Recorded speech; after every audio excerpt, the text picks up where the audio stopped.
hey, this one was crucial. I almost died. Wale wanataka, hey, okay, I bled. That night I really bled. So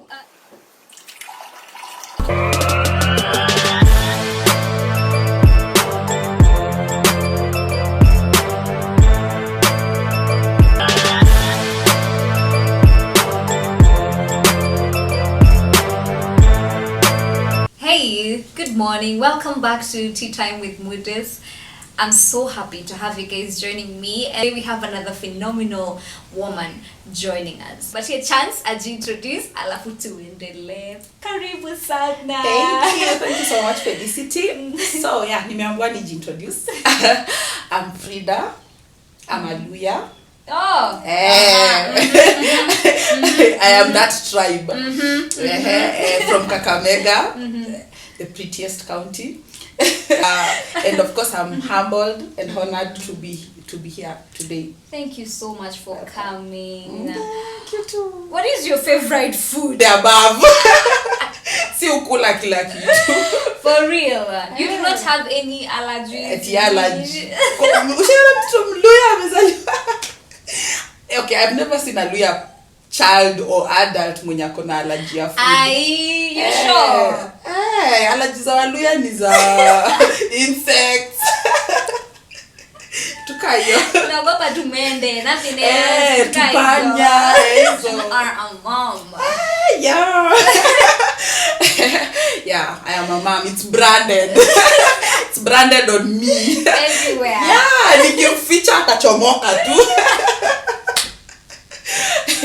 Yeah, I am a mom of a 5-year-old, very pretty girl. Yeah, I love that girl. I think a mom is wonderful. I think you just grow. I don't know. You grow. You look at things differently. Compared, you go to the market and you're looking at this person and I'm like, we are only on the west door. Yeah, but then when you're a mom, the other person is also looking at you like, mbona nanunulia tu mtoto. Yeah, so being a mom makes you very selfless. She made me selfless. I think I was one of those selfish people. Really? Yeah. I'm the firstborn. I'm the firstborn. So ni vile unajua unakujanga tu unapendwa yote. You are the firstborn. I love my kid like with everything. Hadi najulizanga like, so if I have a second born, sai. Nitampea mapenzi gani? Yote imeshaishia. Exactly. So, after the job being the firstborn, of course you're like, wewe ndo unakujiwango, wewe ndo unaambianga osha hizo vyombo, nimesema mimi ni mkubwa. I know. So it brings you up to be a little bit selfless. But then you have a kid and you wish you could tell her sikupei nyonyo. So yeah, you just grow out of your selfishness. So yeah, being a mom makes you very selfless, and it's a beautiful feeling. Yeah, because now you get, I don't know, I'm born again as well. Oh, beautiful. Yeah, so it makes you kind of feel connected to God. Like, hey, if this is how I love this girl, how much more can God love me? Yeah. Oh, that's a beautiful way of looking at it. A preterm baby. I came back to her at 7 months. 7 months. You had to be worried. How was that experience? Hey, primigravida. For those that understand, primigravida, I think it's a first-time mom. Yeah, so I was primigravida with a kid growing inside me without amniotic fluid. And I'm so shocked. Alafu zile times zenye wewe uendanga hosi unamwagiwa. Nakushtua hata condition yenyewe. What hizo zote ni mimi na viti. Like if this was a movie, in the part climax, so unaanza kungojea kifo. Yeah, so they were telling you all these things, and I don't know, at the beginning of my pregnancy, I was like, aki mimi natoa hii kitu. You're serious? What? I'm pregnant. I'm young. I think, yeah, 19. You were young. You were young. You're practically a baby yourself. Aki na ako ka feeling mimi ni mdogo. Yeah, then of course at that particular time I was newly born again. So ile naivety I am born again, shetani hadiwezi. Unaona hizo ujinga zenye sisi young born again, kuna tu hiyo kaufala fulani, so I had that kaufala, kakanipeleka kwa nyumba ya jamaa.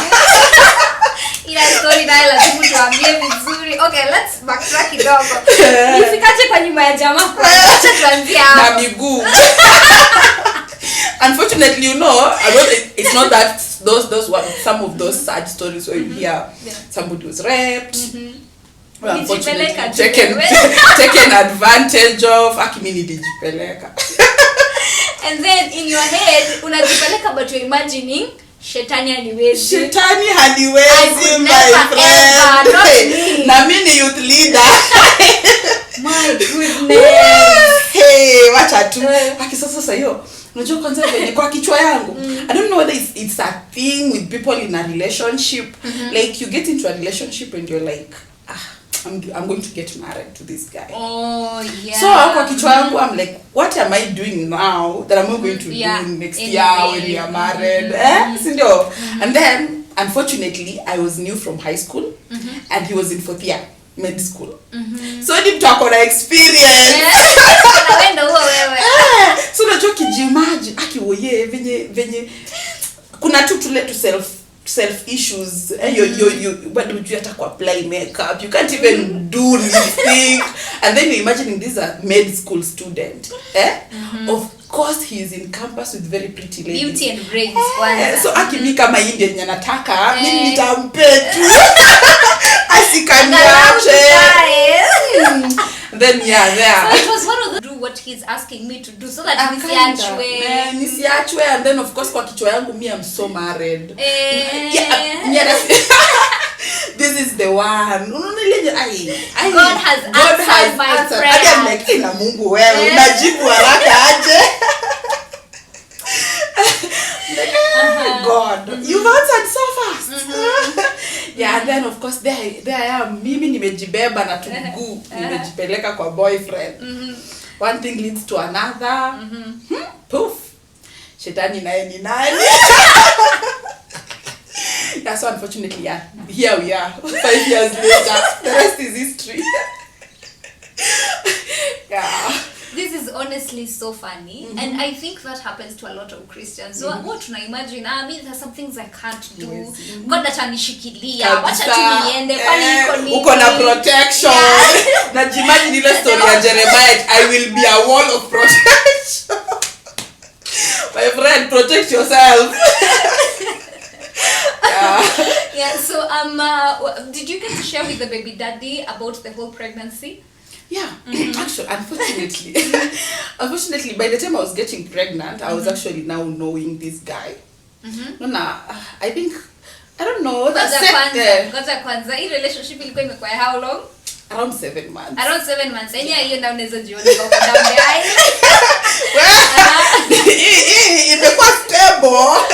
7 months. 7 months ni more. I'm like, this thing is going somewhere.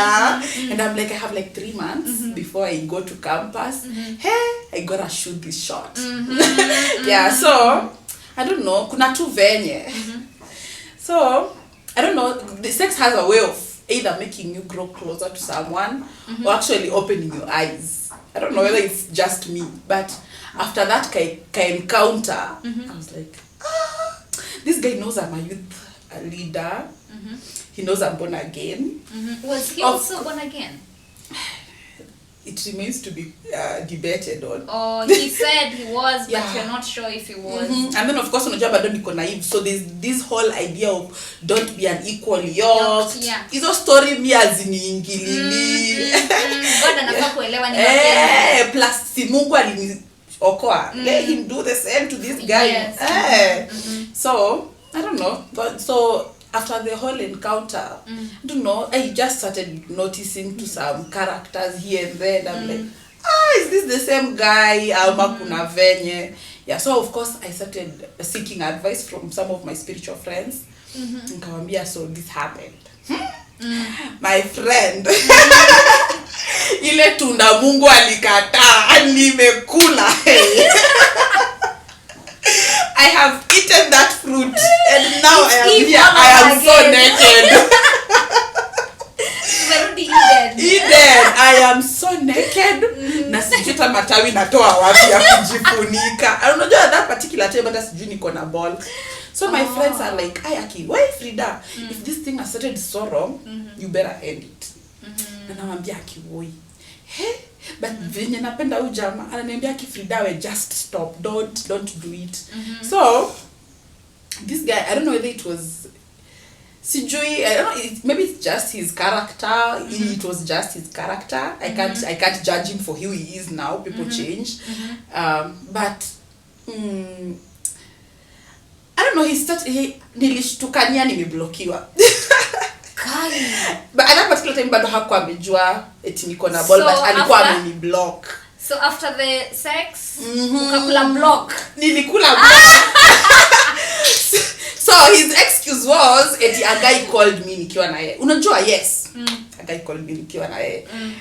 A guy who is my spiritual accountability partner. Calling you immediately after sex. Kama ni wewe, would you have taken that phone call? Tukienda Kongo. So I didn't pick the call. Hasa namwambia nini? Yeah. So I didn't pick the call. So the guy assumed this is a side dude. Oh. So hadi nipia vile kumwambia kiu ni jamaa wangu wa church after that kakitendo. It's kind of realizing niko na malaria asubuhi.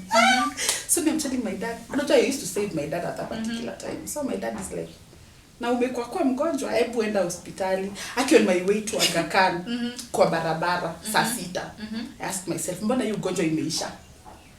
So now I just started realizing hiyo ugonjwa imekuanga asubuhi peke yake, and this is where you remember your biology teacher. Nikasema sifiki Aga Khan. Yeah, that is why I called my dad and told back nimepona, niko very much okay. Nikapitia tasks for those of us that are living in Kisumu. Yeah, nikapitia hivyo tasks, nikanunua pregnancy kit, it's 50 bob. Thank you for the people that invented such. Alitupunguzia aibu za kufika hospitali. Went to my toilet. Hey, 2 lines came. Hey, yes, how can you abandon me? What? I thought you were in this together. You say that we even if we wrong you, you are a merciful God. Aki Felicity, there's no pride. Wewe Aki hakuna maombi kuomba. Si ubaya. Kaambia Mungu Aki, mimi naomba tu. I'm going to buy another kit. And I pray.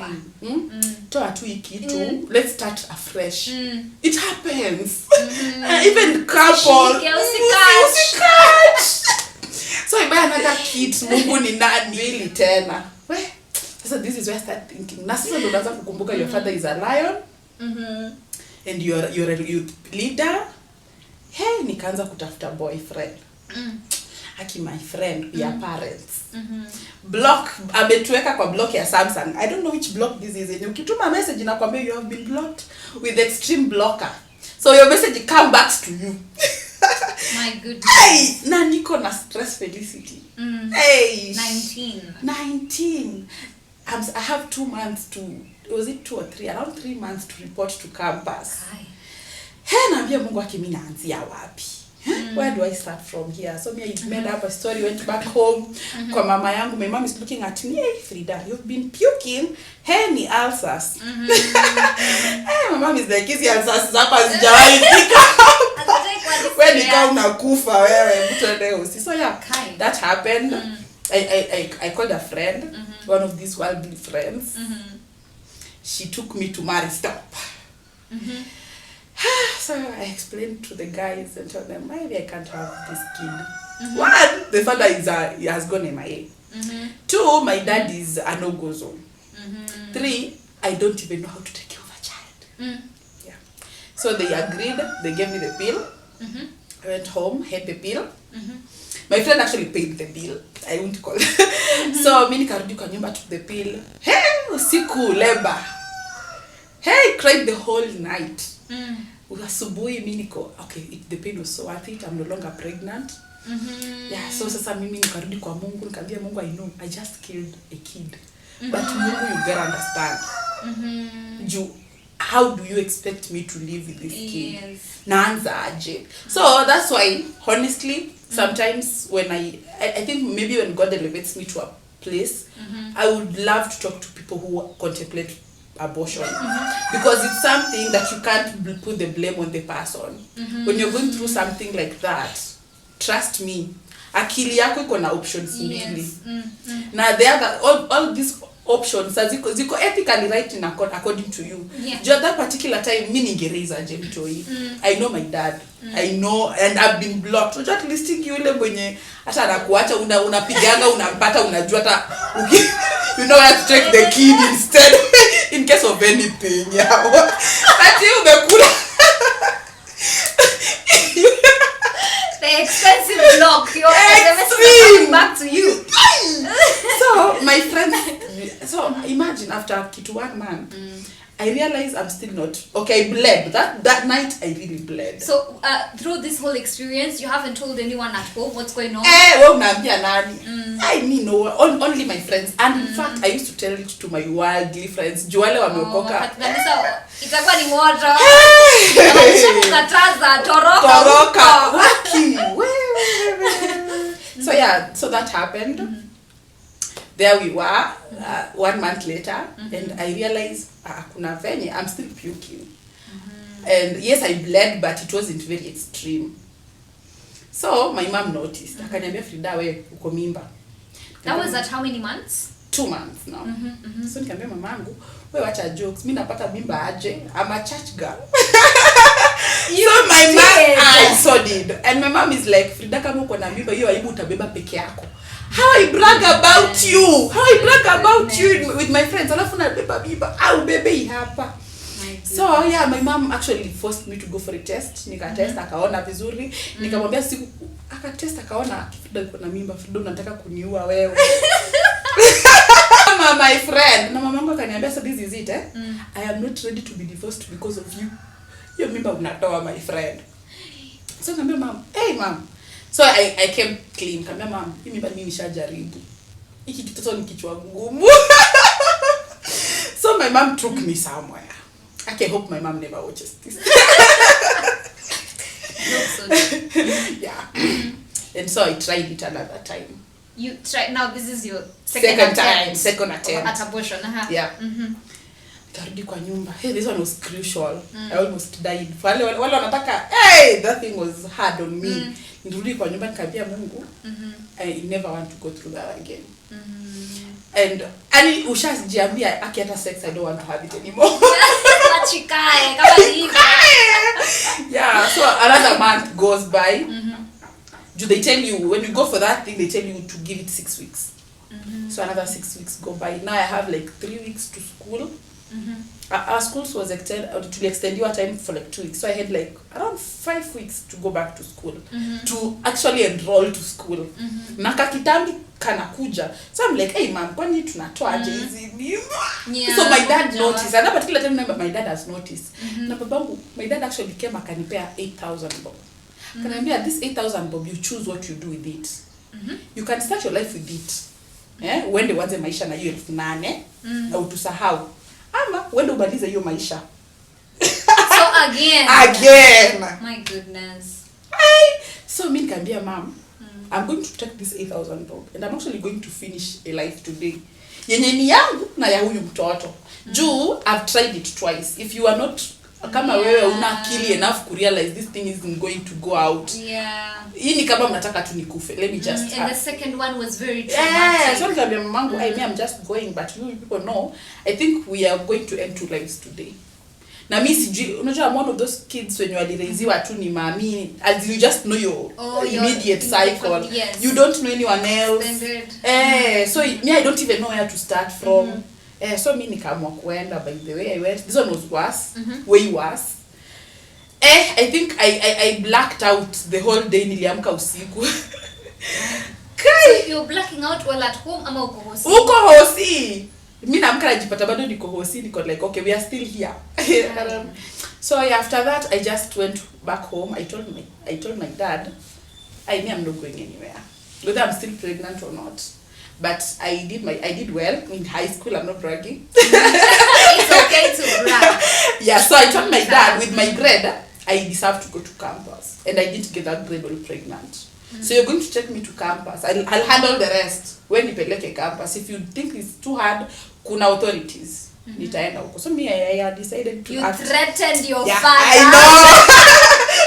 And this should not be done at home. Labda wengine itawaendea poa.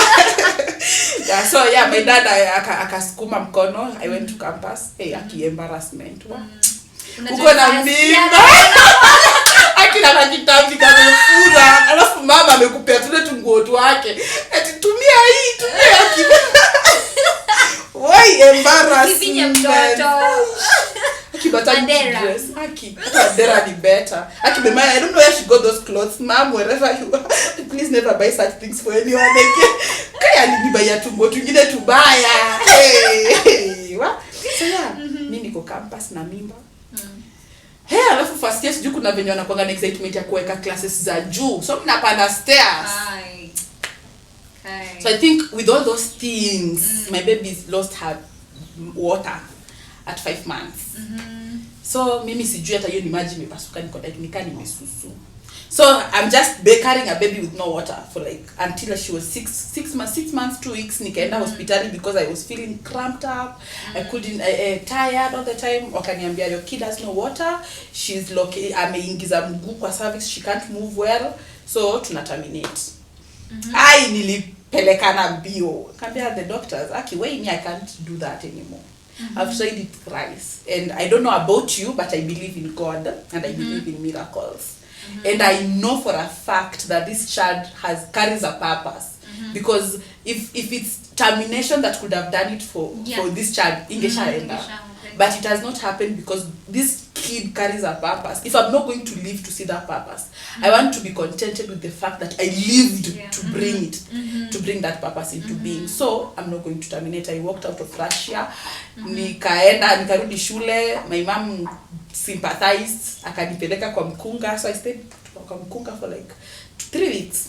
So hiyo unafanywa tu kazi ya kukandwa, kupewa makienyeji. After the 3 weeks I went back to the hospital and accepted to have the kid now terminated, but in a labor kind of way, the official way azaliwe. Yeah, so wakani induce and then I had my baby. A baby who didn't wake up for 1 week after delivery. Unaangalia kama mtoto unafanya hivi wewe amka. My kid wasn't waking up. Akisa I'm asking God, mtoto, is she blind or deaf? And is it possible that it's because of what I did? Unaona sisi zomba guilt zimeanza kukuja. Is it possible like chenye nilifanyaka kama mtoi? Mungu nisamehe. 1 week later my kid wakes up and she's just okay, and I'm like, oh my God, my first miracle just happened. Yeah, and I don't know how it happens, but this kid actually brought life in my family. My parents grew closer. Ani ulikuwa wanafight hadi kamtoi. Mimi ndo nabeba ndio nilikuwa kwa kumbusha umekumbuka ile 8,000. My dad is carrying this kid everywhere and I'm like, hey, ukumbuki sana. Yeah, but she just brought light in the family. I could go with her to school and my parents are like, accumulated too, we will take care of her. And I'm like, she's still breastfeeding, my friend. But now, you know, they grew closer. Ndugu zangu wakapendana tu in the name of Angel. And you could see they learned to love. Tulikuwa a very reserved, a very conservative family. But you could see my siblings draw some two cards for Angel. And I'm like, oh my God. It's happening. Yeah, it's happening. You see, selfishness inaenda. Mtoi anapewa 20 bob aende buy lunch. She buys Angel akanguo kwa barabara. You feel, oh, this kid is doing something. Yeah, and I thought, okay, this kid's purpose is working. But in all this, Baba, Angel is nowhere to be seen. Oh God! God! So the way he blocked you disappeared. Alireappear. In fact, alireappear nikamwambia mimi imagine nimeshaenda abortion 2 zimekwama. So mtoto ako here to stay. So we jua wherever you are, we ni baba mtoto. But he was just there, me I'm a student, sina njia yoyote. So in a way I understood him. Being a student at that particular time nilijua what he meant by being a student and being capable. So mimi niliamua ku understand. And mimi ni hustler. So me I could make samosas, nauza hostels, I get some pesa ya Pampers. So you have a child, you're juggling school, tena bado kuna inabidi uzazi. Yeah, I know. So I could do some samosas. Sometimes I plait hair kwa watu and tuna survive. And I think that is where the whole quote ya Mungu akileta mtu analeta na sahani comes from. Nilirealize niko na skills sijawahi jua niko nazo. Unaweza pika samosa. Wewe wacha tu. Yeah, so there I think I grew up. That is what I meant by growing up. I grew up. So Baba Angel was just there. MIA for 6 months, anarudi for 2 weeks, alafu anaenda tena for 1 year, anarudi tena for 1 month. So each time I make reappearance kufanya? See, I think ni guilt. Ile guilt ya kamtoto kangu kana grow man. Acha nijifanye. Acha tu ni pretend. Yeah, and the pretending was working. Yeah, at least unajua alafu for a mom, I don't know. You just want your kid to have it all. So, you feel like if you putting down your pride in order to ensure that your child at least gets to experience the love of a father, mimi nitaiweka chini. I could remember nikiwa na hiyo mimba nilikuwa nasema lakini nikikutana na baba Angel na baba huyu mtoto. Mimi angekuja mimi ningemwambia tu ni sawa. Hata akinitreat akiongea mbaya hizo vitu zote I was like it's just okay. But just make sure you never do it to Angel. Yeah, so ange pretend ikimlemea ku pretend anaenda tu. Namwambia usiforce, enda tu. Utarudi zikikam tena. Yeah. So at that particular time, by the way, we had already made it very, very, very clear that we are never going to date. We are going to be parents. So he was just reappearing as hata kiriapia naambia wewe kuja ukijua wewe ni Baba Angel, not my boyfriend or anything. Yeah. So tulisha establish that. And it kind of worked, unless apart from the fact that unajua sasa ukishamwekea nilimuondolea that responsibility out of my understanding. So ilishampea hiyo kichwa. Frida is going to understand. So sometimes angefanya. Unajua sasa it's easier when the kid is young, when the kid is growing and understands. So she will ask, hey mama, alafu unajua mimi ni yule sasa nimeamua kupea mtoto wangu the best.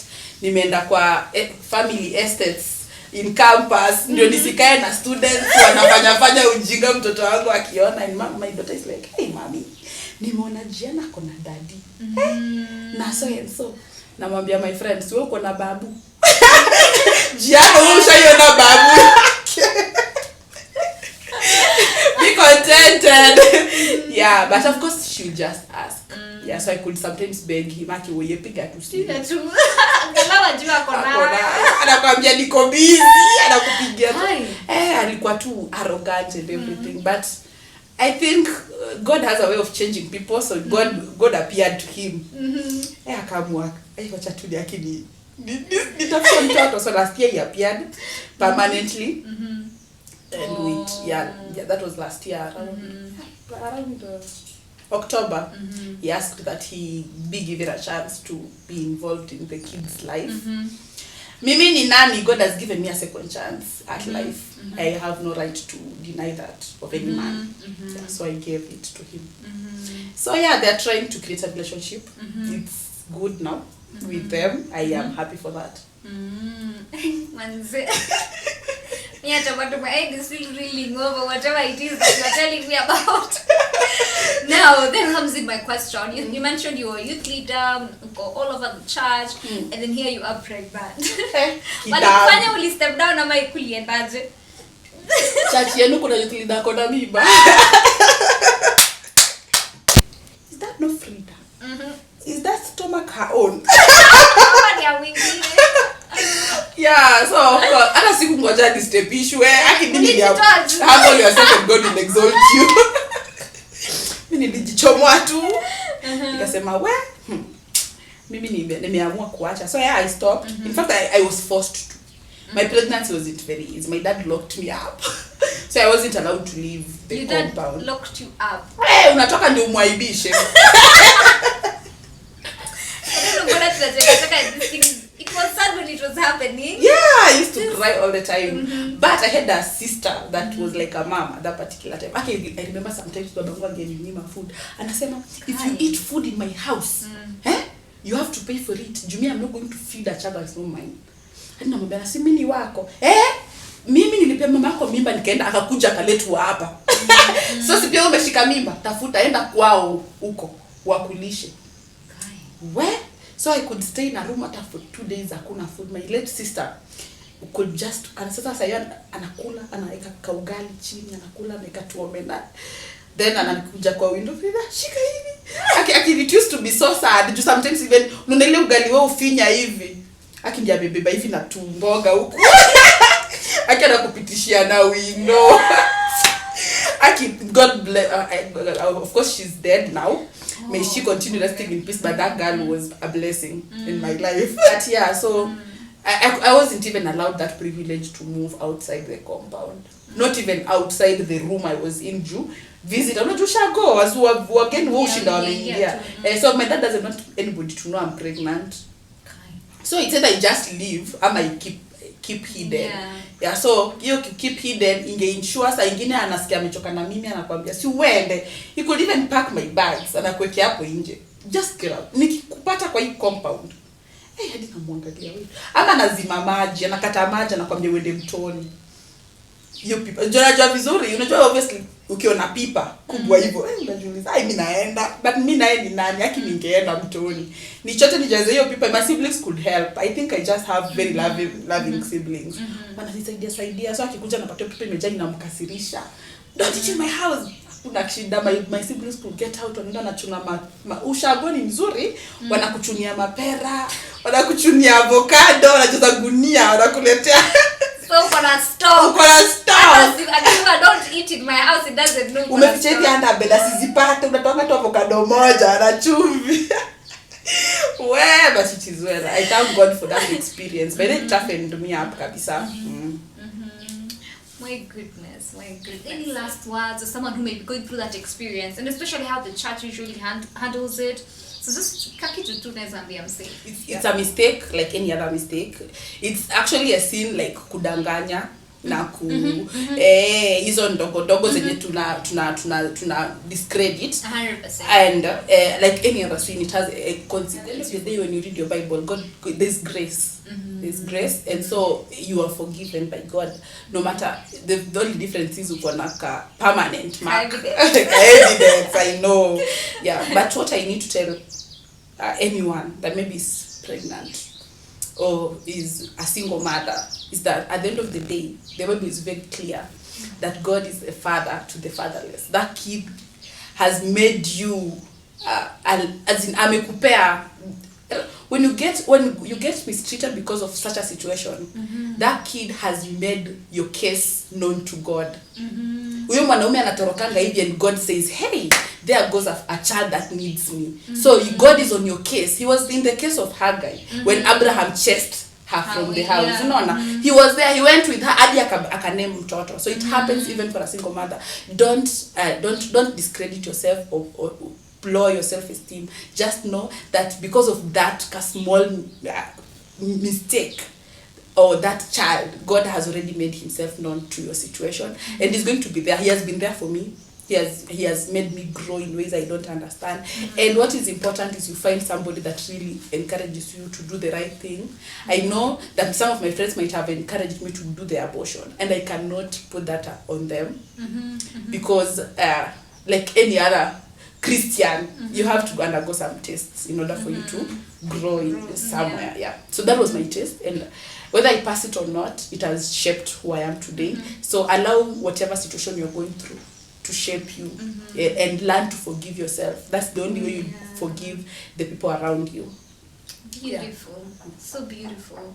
Man, aren't you guys are so blessed with today's episode of Tea Time?